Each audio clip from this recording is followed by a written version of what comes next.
You may have noticed small red boxes underneath most abilities, feats, skills, or spells in the rulebook for Pathfinder 2nd Edition.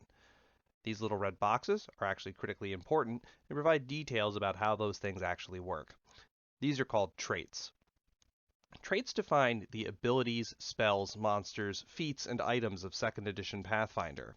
They provide a lot of information, but there are several that are more involved than others.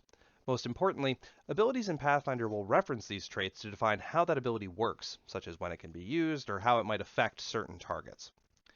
Firstly, there are a lot of traits that are simply describing a thing. For example, the acid trait does not have any mechanical effect beyond stating that this thing is made of acid or does acid damage.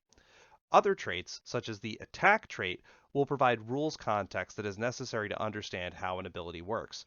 All abilities or spells with the attack trait suffer from the multiple attack penalty if more than one attack is made in a turn.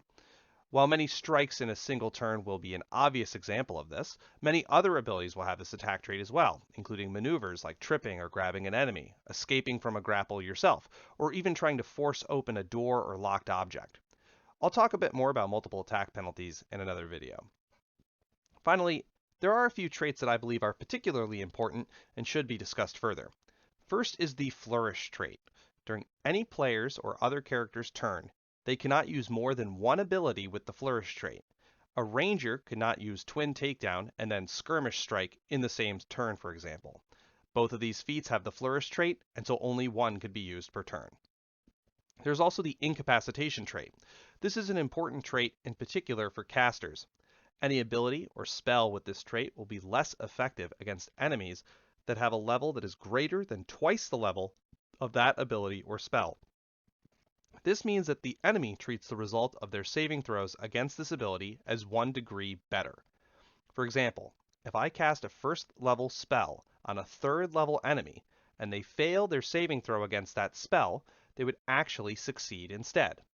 The spell is first level, multiplied by 2 would be 2, which is less than 3, the level of the monster, so the incapacitation trait is in effect and the monster's degree of success increases from a fail to a success.